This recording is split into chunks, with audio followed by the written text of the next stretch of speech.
సాహితీ పురస్కారం, రావూరి భరద్వాజ సాహితీ పురస్కారం అందుకున్నారు. 2022లో జానకమ్మ జాతీయ పురస్కారం, 2024లో దాశరథి కృష్ణమాచార్య సాహితీ పురస్కారం లభించింది. అందశ్రీ లోక్ నాయక్ పురస్కారాన్ని అందుకున్నారు.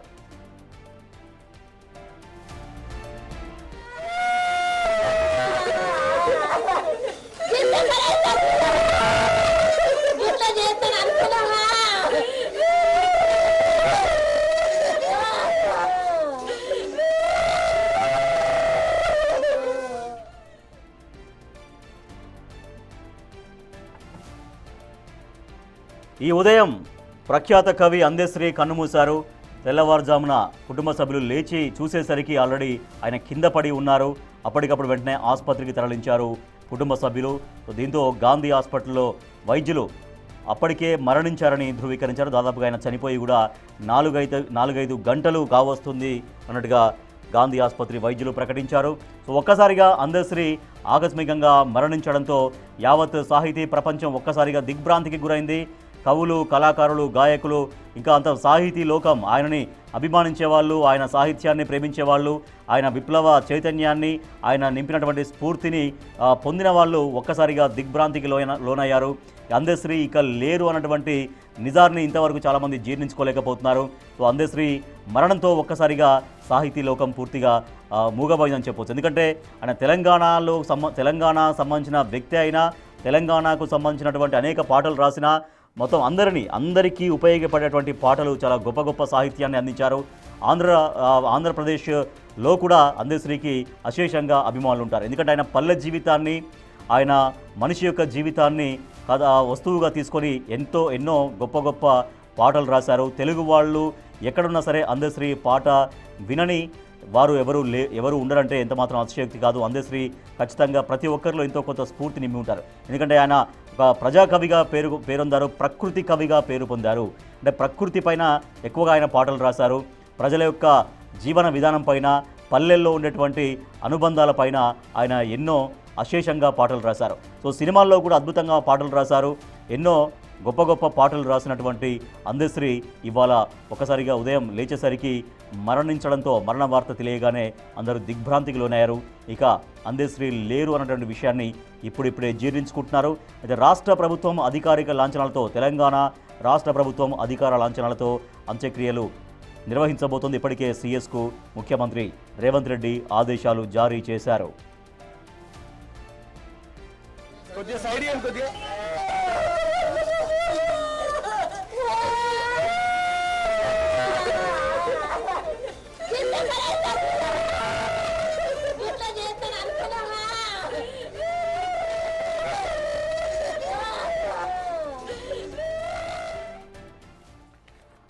ప్రఖ్యాత కవి అందశ్రీ అస్తమించారు. గాంధీ ఆసుపత్రి నుంచి భౌతికాయాన్ని తరలించారు. మా ప్రతినిధి అనిల్ మరింత సమాచారం అందిస్తారు. అనిల్, భౌతికాయాన్ని తరలించారు, ఎంతసేపు అవుతుంది?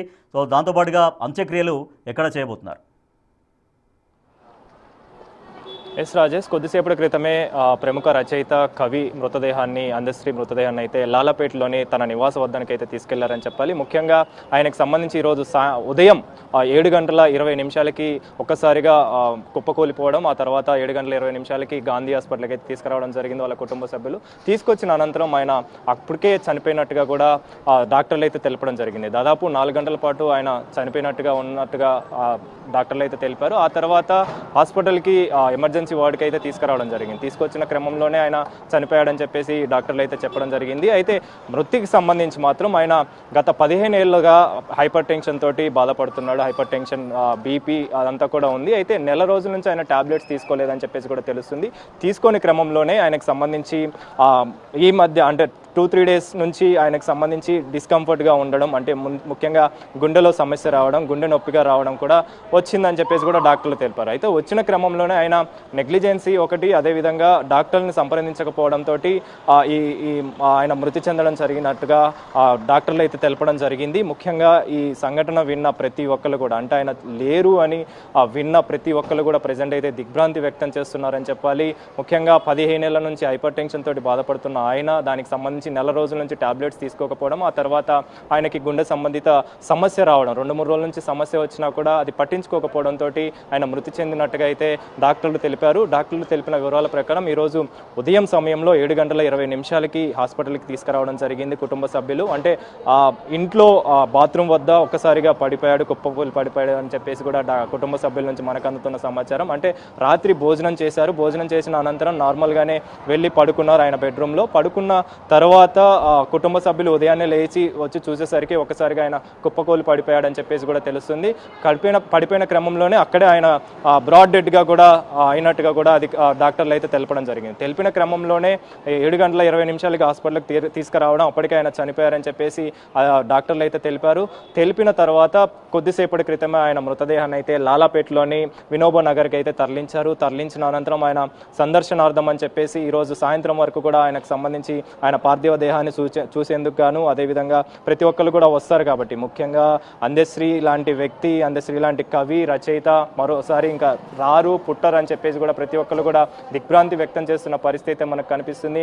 ఉదయం సమయంలో ఇలాంటి ఒక ఘటన, విషాద ఘటన వినిపిస్తుందని చెప్పేసి కూడా ఎవరు ఊహించలేదని చెప్పాలి.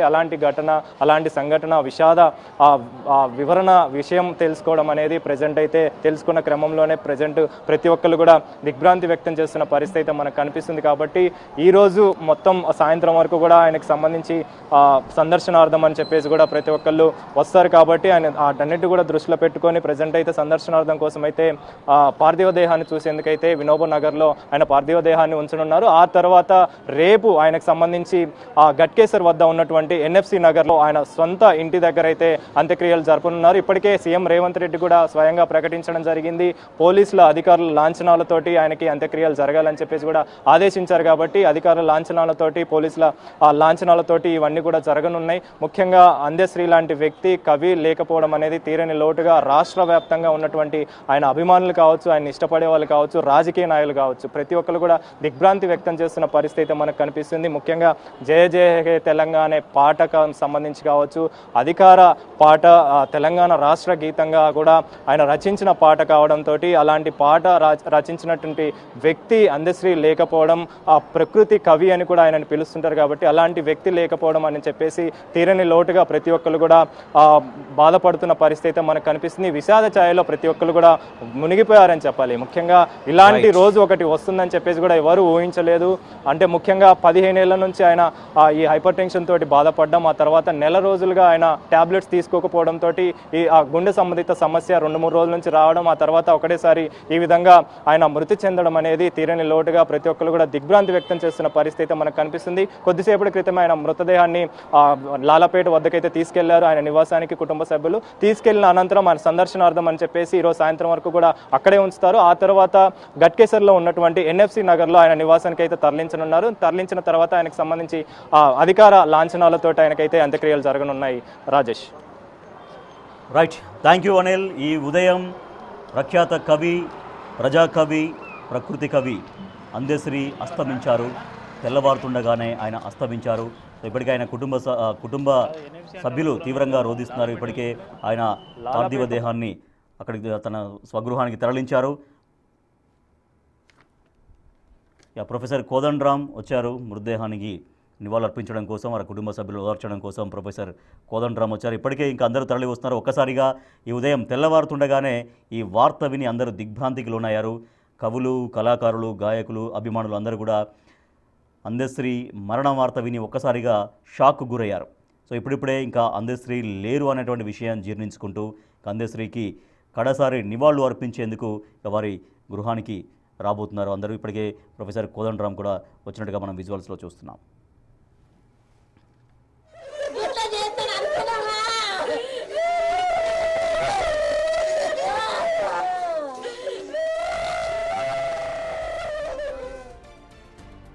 ప్రకృతే నా బడి, పల్లెటూరే నా గురువు. ఇది ప్రముఖ కవి అందశ్రీ నోటి మాట. అన్నట్లుగానే పల్లె, ప్రకృతి చుట్టూ అందశ్రీ పాటలు, సాహిత్య జీవితం గడిచింది. ఆయన అసలైన జీవిత సంపద పద సంపదే. మ్యాన్ ఆఫ్ మెనీ లెటర్స్ అని సాహితీవేత్తల ప్రశంసలు అందుకున్న సుకవి, ప్రజాకవి, ప్రకృతి కవి మన అందశ్రీ. మట్టిలో నుంచి వచ్చిన మాటలే ఆయన పాటలు. పాటలకు సాహిత్యానికి విద్యార్హత ముఖ్యం కాదు, మనసు ముఖ్యం అని నిరూపించిన మహాకవి అందశ్రీ. ఆయన కలమే కాదు, గళం కూడా మహా అద్భుతం. ఉద్యమ గీతాలైనా, ఉద్వేగాన్ని పెంచే పాటలైనా, ఓదార్చే మాటలైనా, హుషారు పెంచే అక్షరాలైనా అన్నీ అందశ్రీ సొంతం. ప్రజా కవిత్వానికి ఆయన ప్రతినిధి. అందశ్రీ అక్షరం సూటిగా, లోతుగా, మానవతా విలువలతో నిండి ఉంటుంది. అందుకే ఆయన అభ్యుదయ కవి అయ్యారు.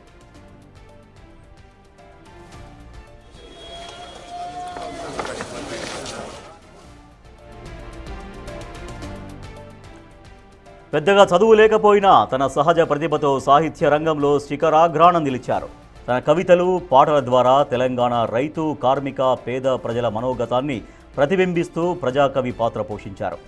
తెలంగాణ ఉద్యమంలో ఆయన పాత్ర మరువలేనిది. జయ జయ హే తెలంగాణ అన్న, జై బోలో తెలంగాణ అంటూ స్వరాష్ట్ర కాంక్షను రగిలించి తెలంగాణ ఆత్మగౌరవాన్ని జ్వలింపజేయడంలో ఆయనే సాటి. తన పాటల ద్వారా సామాజిక న్యాయం, స్వాభిమానాన్ని చాటి చెప్పిన మహా మనిషి అందశ్రీ. ఆయన పాట రాశారంటే ఒక తెలియని ఉత్సాహం, భవిష్యత్తుపై ఆశ కనిపిస్తాయి.